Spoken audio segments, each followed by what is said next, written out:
I have ordered a cat, a stag, a little bulldog, and a very majestic lion. So that's what we're gonna do to this. I think it's gonna be fun. Let's get started. Let's take a look at our next project. It is a lovely, modern, kind of round table. It's got a nice drawer. Trying to see, do we have a manufacturer? Don't see one inside the drawer.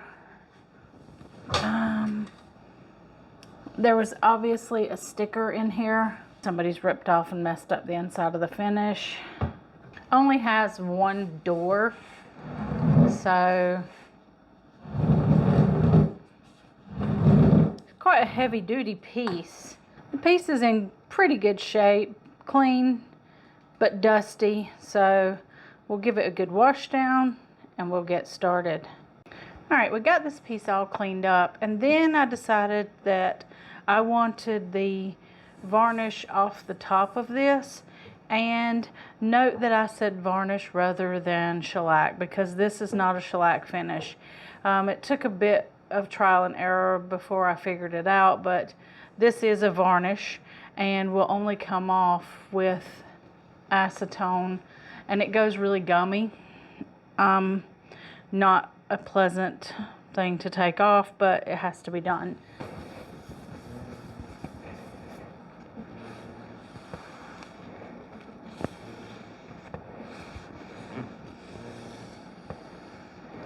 It's a pretty veneer. It's inlaid.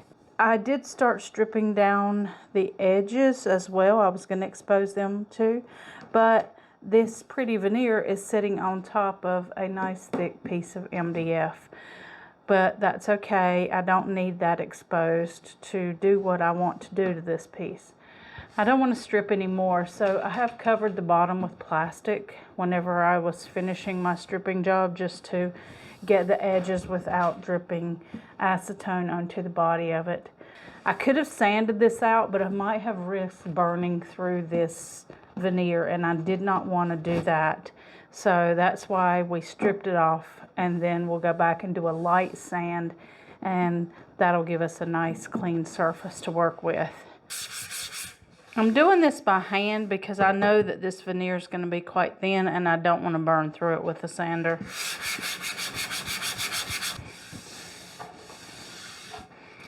Okay, that's just a quick 100, and I'm just going to change my grit.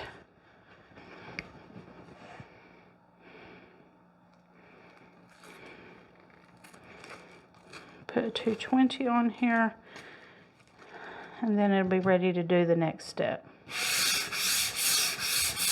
Let's get this thing ready for paint. What I'm going to do is just scuff up the body and the interior, since we have the problem in the bottom. So this is where somebody put something in here and it's stuck, and it made a mess of the finish.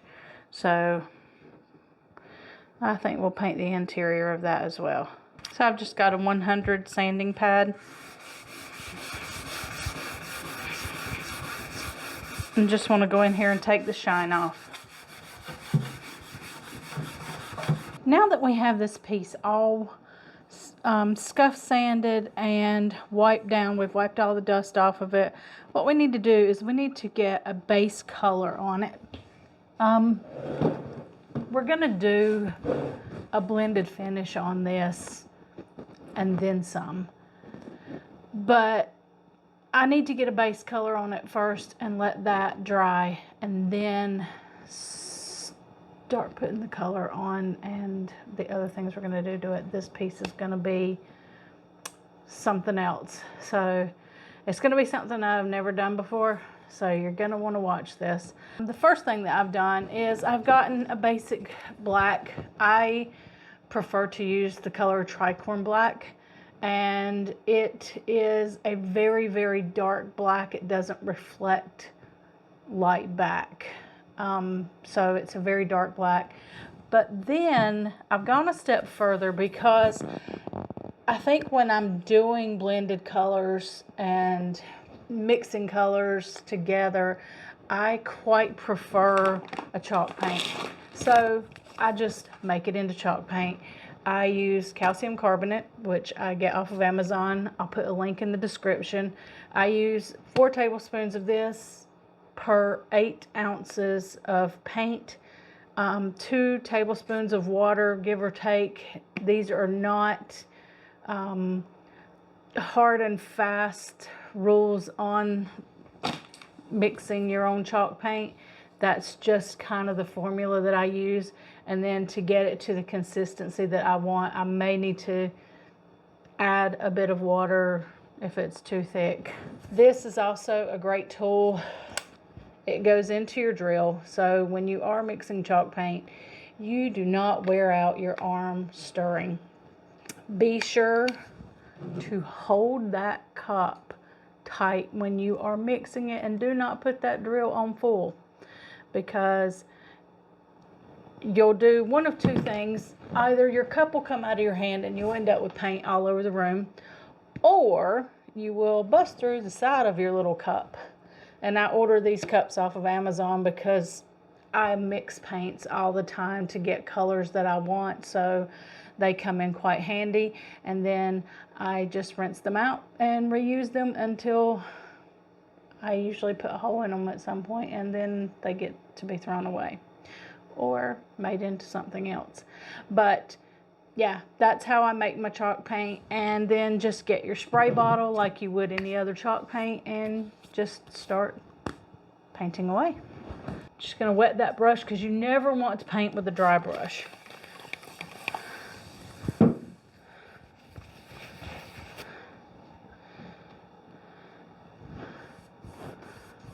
I did not and am not going to prime this piece because my colors are going to be fine if there is bleed through, which I don't think there will be, but if it did, it wouldn't make a difference.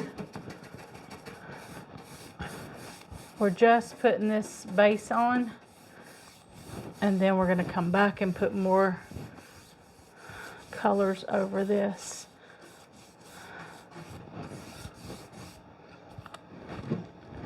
If you feel your brush is dragging, which sometimes will happen if you're using a chalk-based paint or a clay-based paint, you can just give it a little spritz and everything will start gliding smooth again.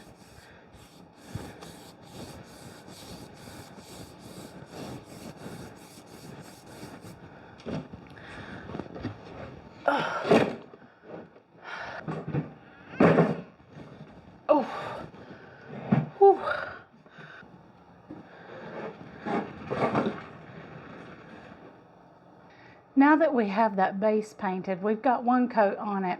And I'm not going to do a second coat right now because I know that I'm going to be layering some colors on it and so forth. So let's talk about what we're going to do to those sides.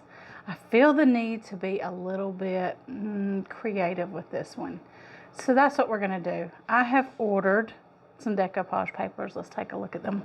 Now from Zazzle, and I'll put the link for these in the description, I have ordered a cat, a stag, a little bulldog, and a very majestic lion. I have wanted to do a steampunk piece for quite some time. I think it's a really cool look.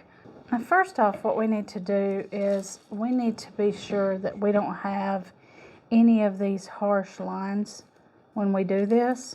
So I've just got a bit of water here and just a clean brush, and I am just going to make some lines where I want to cut off those harsh lines with my water. And what that'll do is it will allow me to kind of tear rather than cut, because if you cut, you're just going to end up with, well, more lines. So I'm just going to do that. And then just pull,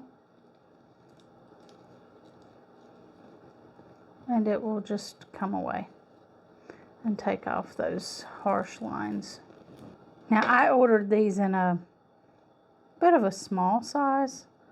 I am thinking I wish I would have done them a little bit bigger, but the very large size was too large, so I just kind of had to choose to be able to fit them in the space. I'm working with a not such a large table, but if this were, you know, a dresser or a chest or something, then, you know, I could have gone much bigger. And so depending on what size your piece is, be sure that you measure the space that you're going to put it in before you order, so that, you know, you get the right size for the piece you're working on. Because you wouldn't want these very small pieces on a big chest or a dresser. So I'm just going to have to make a decision, and I think he's just going to go on the very back. Yeah, he's going on the very back.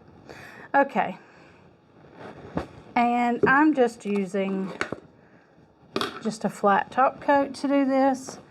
There are so many ways to apply decoupage papers, and everybody does it a little bit differently, but this is how I'm going to do it.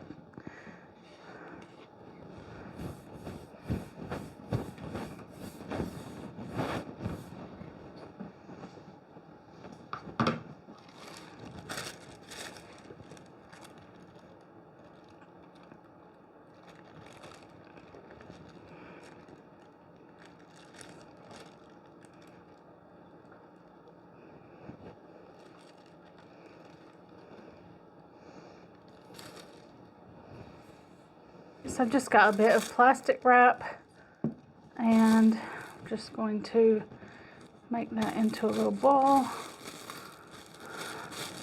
and then I can go through here and smooth out any lines without tearing the paper. Okay, nice and smooth on this side. Now we'll go and do this side.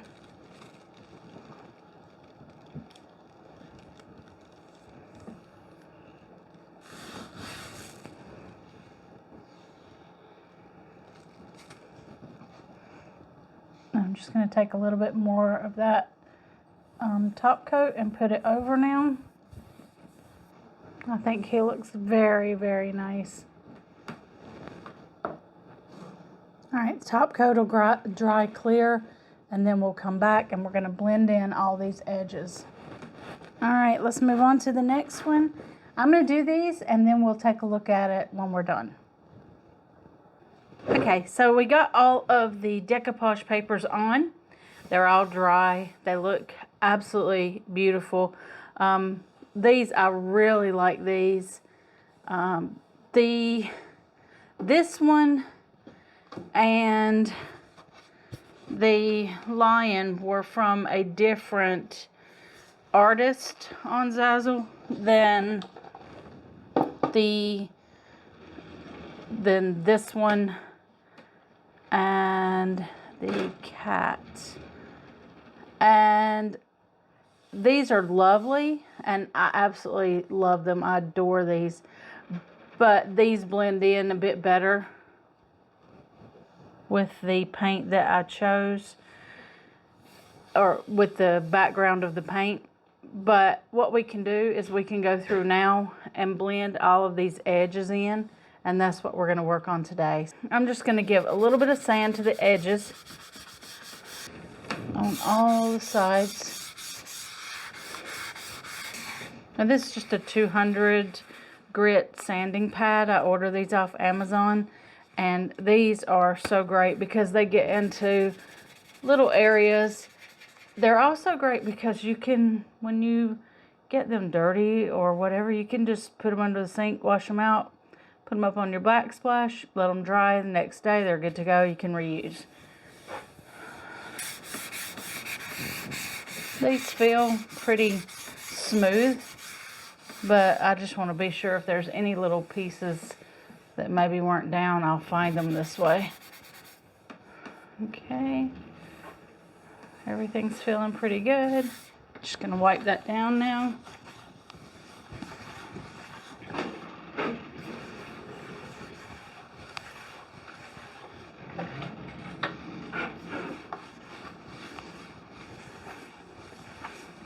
This part is all about you and what you envision on the piece you're working on. There is no rules to this. This lets you be as creative as you want to be.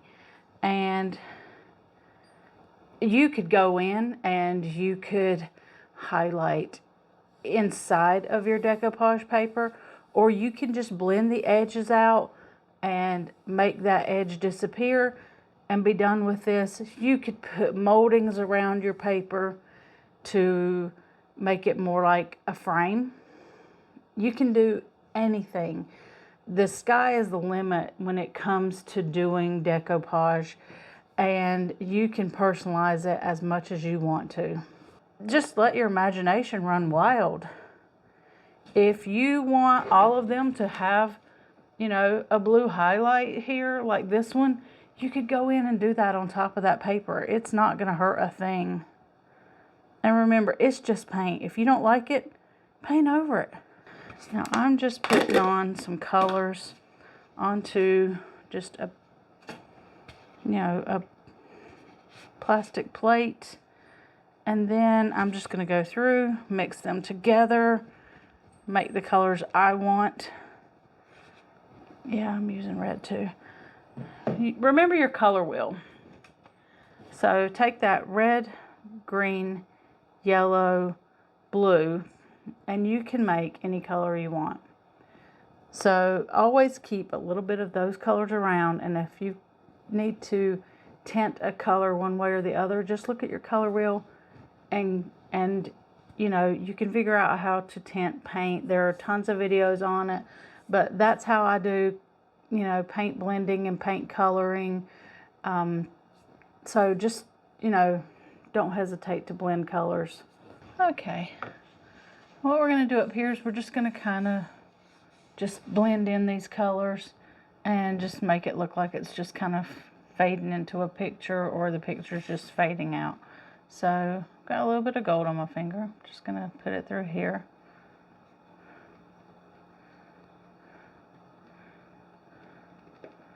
Don't worry, you're not making a mess when you do stuff like this. It's just paint. There are no messes. And then I've got a bit of black. Just going to blend that in a bit. Go in, take my brush, and just merge those colors on out a bit.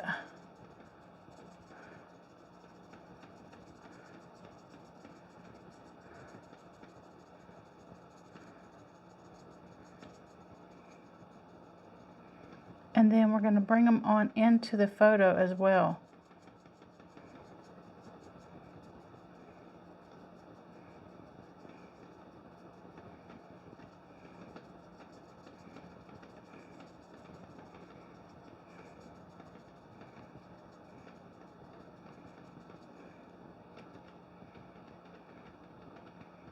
Still got a little bit of that black on my finger, so I'm just wanting to bring that out a bit more.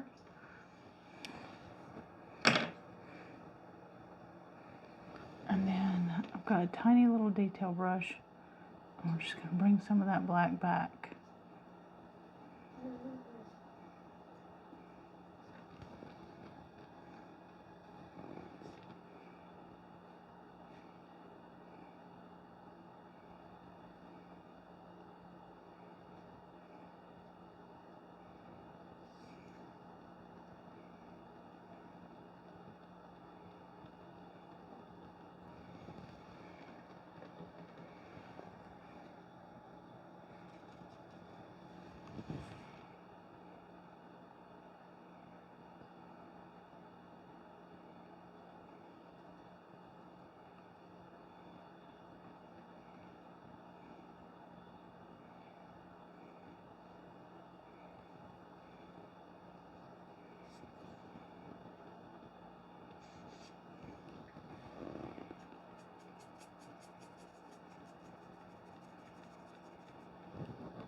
This is why I wasn't too concerned when my base color was a little light, because I knew that I was going to be putting a second layer of paint on this, but just it was going to be blended in. So I knew that we would get more coverage. So that's why I only had to do one coat of base coat to this piece. And then we'll go back and do the rest like this.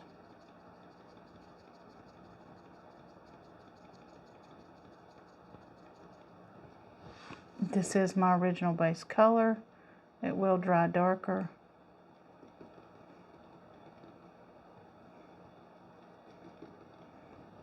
But we're just fading that picture on in.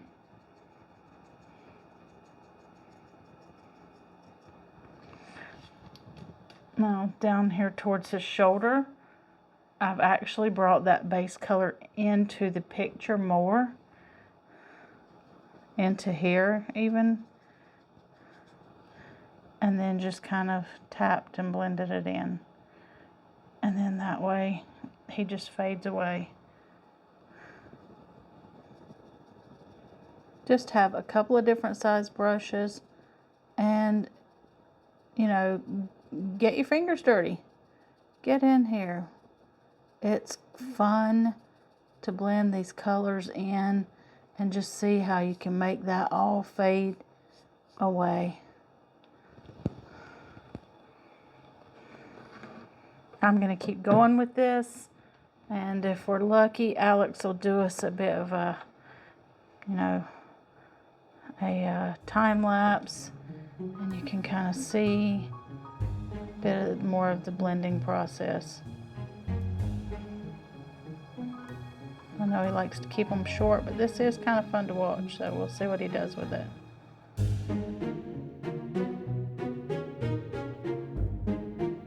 Please remember, if you enjoy the content, hit that like, subscribe button, and if you really want to support the channel, be sure to give us a comment. That helps to get our videos introduced to new viewers.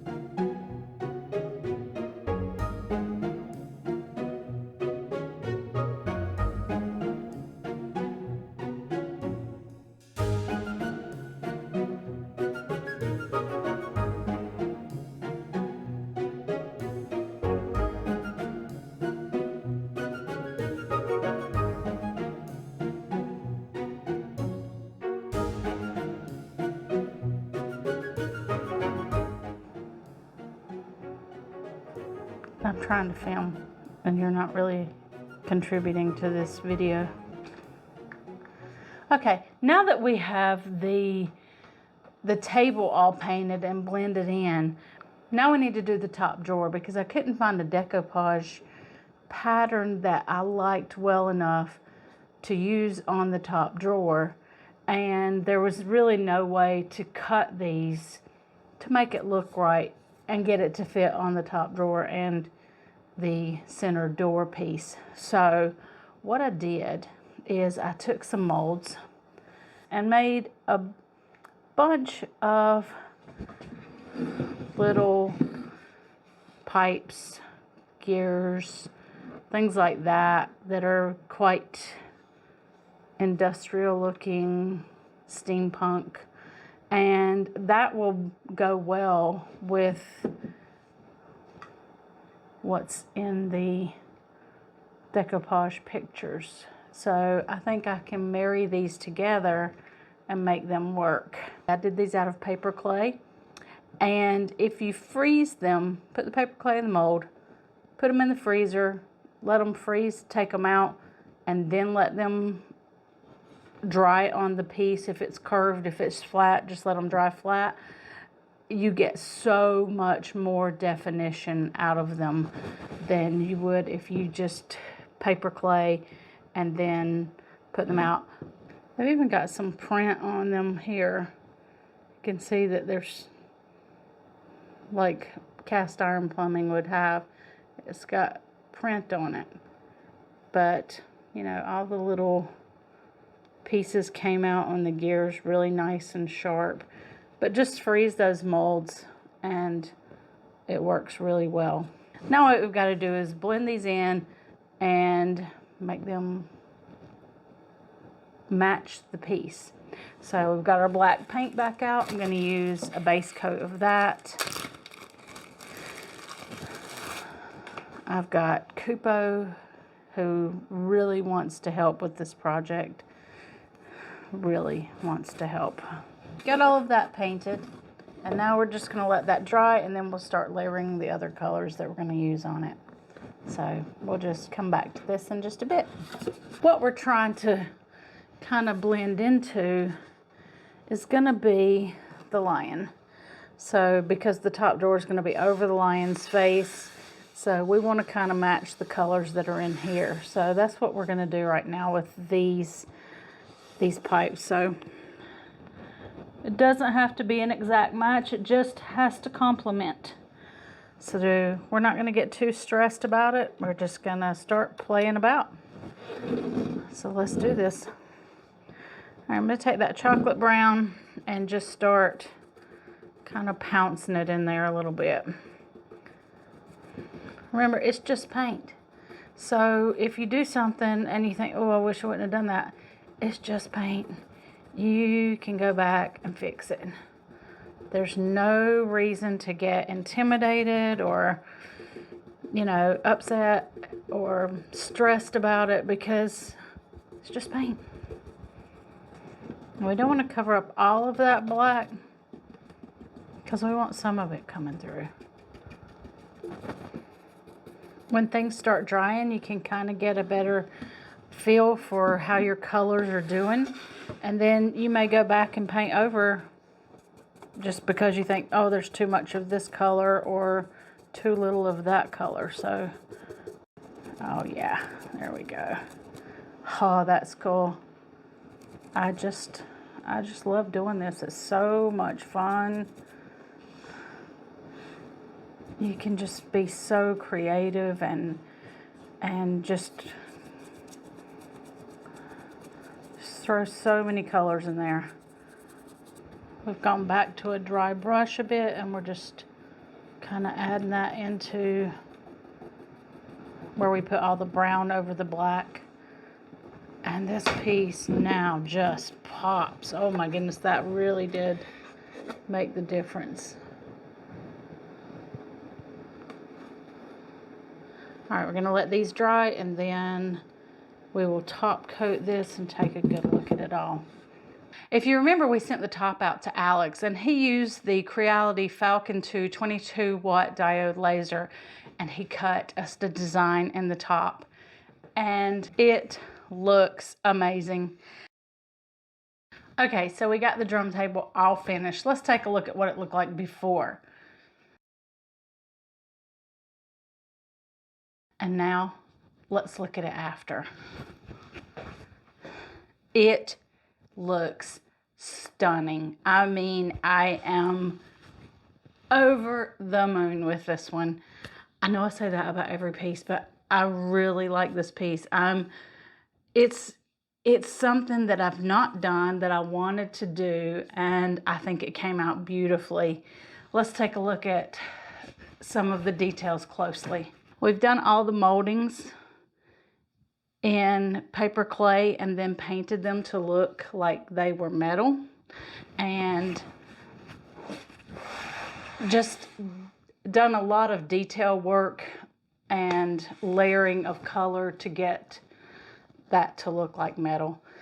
All of the decoupage paper it's all been blended so that you don't see where it starts and stops.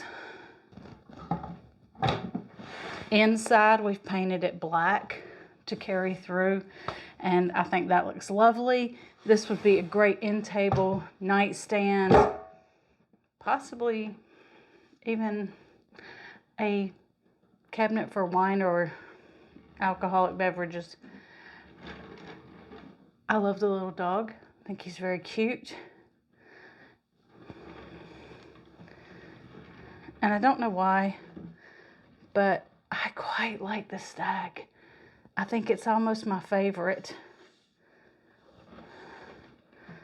And Alex says his favorite is this little cat. but the star is definitely that majestic lion. All the decoupage papers came from Zazzle, and we'll put a link for those in the description. We'll put a link for all the molds that we used.